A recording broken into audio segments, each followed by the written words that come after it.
নমস্কার, কড়া নজরে স্বাগত। কড়া নজর, মাঠে ঘাটে রাজপথে। আজকে ভোট রাজনীতির প্রথম পর্ব। সামনেই লোকসভা ভোট। বাংলার রাজনীতিতে দলবদল শুরু হয়ে গেছে। তাপস রায় তৃণমূল থেকে বিজেপিতে, মুকুটমণি অধিকারী বিজেপি থেকে তৃণমূলে।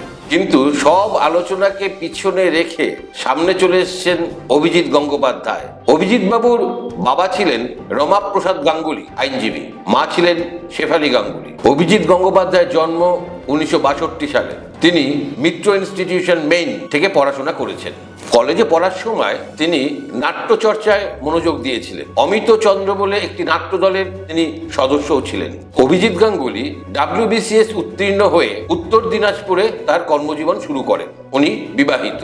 দুর্নীতির বিরুদ্ধে লড়াই করবেন বলে চাকরি ছেড়ে তিনি আইনজীবী পেশা গ্রহণ করেন। তিনি 10 বছর কলকাতা হাইকোর্টে আইনজীবী হিসেবে অনুশীলন করেন। তিনি দীর্ঘদিন SSCর নিজস্ব আইনজীবী ছিলেন। 2018 সালের 2রা মে উনি কলকাতা হাইকোর্টের অতিরিক্ত বিচারপতি হিসেবে নিযুক্ত হন। 2020 সালের 30 জুলাই থেকে তিনি কলকাতা হাইকোর্টের স্থায়ী বিচারপতি হিসেবে নিযুক্ত হন। রাজনীতিতে আসবেন এরকম ইচ্ছা প্রকাশ করে 5ই মার্চ 2024 তিনি বিচারপতির পদ থেকে ইস্তফা দেন। তারপর 7ই মার্চ 2024 তিনি ভারতীয় জনতা পার্টিতে আনুষ্ঠানিকভাবে যোগ দেন। স্থায়ী বিচারপতির পদ থেকে ইস্তফা দেওয়ার আগে পর্যন্ত তিনি ছিলেন সত্যের প্রতি অবিচল, অন্যায়ের প্রতি আপোষহীন। তার রায়ে নতুন করে বাঁচার স্বপ্ন দেখেছিল চাকরি প্রার্থীরা। কাউকে রেয়াত করেননি তিনি। মন্ত্রী থেকে আমলা অনেককেই জেলে পাঠিয়ে দিয়েছেন। ব্যক্তিগতভাবে ভীষণ সৎ বিচারক অভিজিৎ বন্দ্যোপাধ্যায় বিভিন্ন সময়ে গত 2 বছরে দুর্নীতিগ্রস্তদের বিরুদ্ধে তাৎপর্যপূর্ণ রায় দিয়েছেন। বিচারপতি হিসেবে তিনি দুর্নীতিগ্রস্তদের কাছে ছিলেন জম, আর সাধারণ মানুষের হয়ে গেছিলেন মসিহা। সেই অভিজিৎ গঙ্গোপাধ্যায় যখন সক্রিয়ভাবে রাজনীতিতে এলেন এবং বিশেষ করে বিজেপিতে যোগ দিলেন, তখন তো বিতর্ক স্বাভাবিক। কড়া নজর মনে করে প্রত্যেক মানুষের ব্যক্তিগত পরিসর থাকা উচিত। তাই কে কখন তার জীবন নিয়ে কোন সিদ্ধান্ত নেবেন সেটা সম্পূর্ণ তার ব্যক্তিগত ব্যাপার, যতক্ষণ না সেটা সমাজের বা অনেক মানুষের ক্ষতি করে দিচ্ছে। উনি বিজেপিতে যোগ দিয়েছেন বলে উনি খারাপ মানুষ, কড়া নজর কখনোই সেটা মনে করে না। কিন্তু ওনার এই সিদ্ধান্ত আমাদেরকে খুব ভাবিয়েছে। কতগুলো প্রশ্ন তাই আমরা আপনাদের সামনে রাখতে চাই। প্রশ্ন নাম্বার 1, কোন বিচারপতির কোন রায় তৃণমূল কংগ্রেসের বিপক্ষে গেলেই তারা বলার চেষ্টা করেছে যে বিচারপতি পক্ষপাতিত্ব করেছেন। অভিজিৎ গঙ্গোপাধ্যায় নিজ মুখে বলেছেন যে তিনি বিচারক থাকাকালীনই বিজেপি তার সঙ্গে যোগাযোগ করেছে। বিজেপি হচ্ছে একটা সলিড প্ল্যাটফর্ম যেখানে কাজ করা যায়, এবং আমার বিজেপির যে কর্মসূচি এবং বিজেপির যে পলিটিক্যাল থট, তার সঙ্গে আমার মনের মিল আছে। তার মানে তৃণমূল কংগ্রেস যে অভিযোগ করছিল তার সত্যতা তিনি প্রমাণ করে দিচ্ছেন। তৃণমূলের হাতেই একটা ধারালো অস্ত্র তুলে দেওয়া হলো নাকি?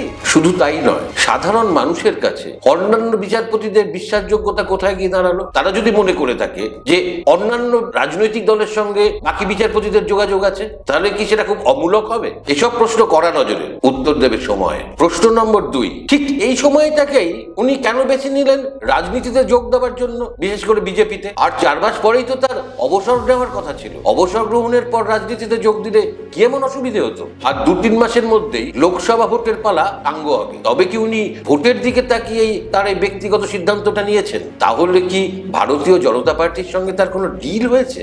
বিজেপি ওকে এমন কোনো কেন্দ্রে প্রার্থী করবে যেখান থেকে তিনি চোখ বুজে জিতে বেরিয়ে আসবেন, তারপর বিজেপি তার হাতে কেন্দ্রীয় আইন মন্ত্রকটা তুলে দেবে। সবটাই কড়া নজরের প্রশ্ন, উত্তর দেবে সময়। প্রশ্ন নাম্বার 3, আচ্ছা বিজেপি দলটা কি দুর্নীতির ঊর্ধ্বে? তা তো না। সেটা যে না, সেটা বোঝার জন্য আপনাদের একটু সময় দিতে হবে। এই দলের সরকারিত 2017 সালের বাজেট অধিবেশনে, অর্থাৎ 2017-18 যে বাজেট, সেখানে অ্যানোনিমাস ইলেকটোরাল বন্ড বলে একটি বন্ড চালু করেছিল। ভোটের সময় বিভিন্ন রাজনৈতিক দল যাতে কোটি কোটি টাকার অবৈধ ব্যবহার করতে পারে তার ব্যবস্থা করেছিল। কেউ জানতে পারবে না কে, কেন, কখন, কাকে কত টাকা দিয়েছিল। সমস্ত দলগুলি ঝাঁপিয়ে পড়ে কোটি কোটি টাকা দিয়ে তাদের ফান্ড তৈরি করেছিল। এই অ্যানোনিমাস ইলেকটোরাল বন্ড একটি কালো টাকা সাদা করার যন্ত্র বিশেষ। সব দল বললাম ঠিকই, কিন্তু প্রসঙ্গক্রমে বলা দরকার যে একমাত্র CPIM দল এই বন্ডের বিরোধিতা করেছিল। তারা এই বন্ডের মাধ্যমে 1 টাকাও তাদের পার্টি ফান্ডে ঢোকায়নি। 15ই ফেব্রুয়ারি 2024 সাল সুপ্রিম কোর্টের প্রধান বিচারপতি DY চন্দ্রচূড়ের নেতৃত্বে 5 বিচারপতির বেঞ্চ এই বন্ডকে অসাংবিধানিক বলে ঘোষণা করলেন। The Supreme Court has struck down the electoral bond scheme. They have held that this violates the fundamental right to information. এটা যে অসাংবিধানিক সেটা কি বিজেপি নেতারা জানতেন না? আর আমাদের বিচারপতি অভিজিৎ গঙ্গোপাধ্যায় জানতেন না? আর জেনে শুনেই যদি এই বন্ডকে কাজে লাগিয়ে তারা কোটি কোটি টাকা নিজেদের ফান্ডে নিয়ে থাকে, তাহলে তারা কি নিজেরা দুর্নীতিগ্রস্ত না? অভিজিৎ বাবু বহুবার বলেছেন সিবিআই তার কাজ ঠিক মতো করছে না, সিবিআই তার কাজের গতি কমিয়ে দিয়েছে। এটা সবাই জানে যে সিবিআই কে নিয়ন্ত্রণ করে কেন্দ্রীয় সরকার, আর কেন্দ্রীয় সরকারটা বিজেপি চালায়। অভিজিৎ বাবু সব জেনে শুনেই বিজেপি দলে যোগ দিলেন।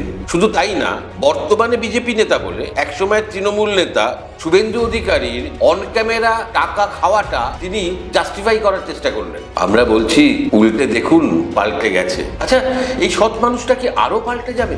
এই সব প্রশ্ন করা নজরে, আর সময় দেবে উত্তর। আমরা অপেক্ষা করব। আজকের পর্ব এখানেই শেষ করছি। ভালো থাকবেন আর সতর্ক থাকবেন। মনে রাখবেন, চকচক করলেই কিন্তু শোনা হয় না।